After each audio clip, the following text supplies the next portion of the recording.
অসুস্থ হয়ে চিকিৎসা নিতে নিজেই হাসপাতালে হাজির হনুমান। উপজেলা স্বাস্থ্য কমপ্লেক্সের জরুরি বিভাগে অপেক্ষার পর ওয়ার্ডের বেডে গিয়ে শুয়ে পড়ে।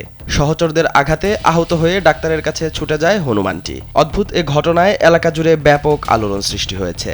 ঘটনাটি ঘটেছে কুষ্টিয়ার দৌলতপুর উপজেলায়। ভিডিওতে দেখা যায় হাসপাতালের ইমার্জেন্সি কক্ষের বেঞ্চে গিয়ে হনুমানটি বসে আছে। সেখানে অনেকেই তাকে কলা রুটি এগিয়ে দিচ্ছে। পরে জরুরি বিভাগ থেকে নিজেই ওয়ার্ডে চলে যায়। সেখানে রোগীর পাশে গিয়ে শুয়ে পড়ে হনুমানটি। আহত হয়ে দীর্ঘ সময় শুয়ে থাকায় মানুষের ভালোবাসাও পায় সে।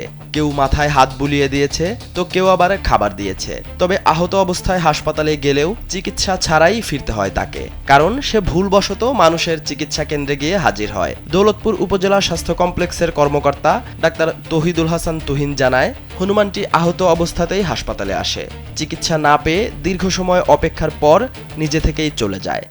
কিছুদিন আগে একটি হনুমান তার সহচরদের সাথে মারামারি হওয়ার কারণে আহত হয়ে আমাদের হাসপাতালে এসে ইমার্জেন্সিতে যে বেড আছে সেখানে কিছুক্ষণ শুয়ে থাকে।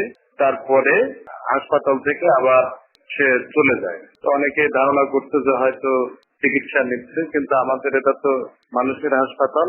হ্যাঁ, আমরা দেখছি তাকে, কিন্তু তাকে আমরা তো কোনো চিকিৎসা দিই নাই। তো কিছুক্ষণ রেস্ট নেওয়ার পরে তার মতো সে চলে যায়।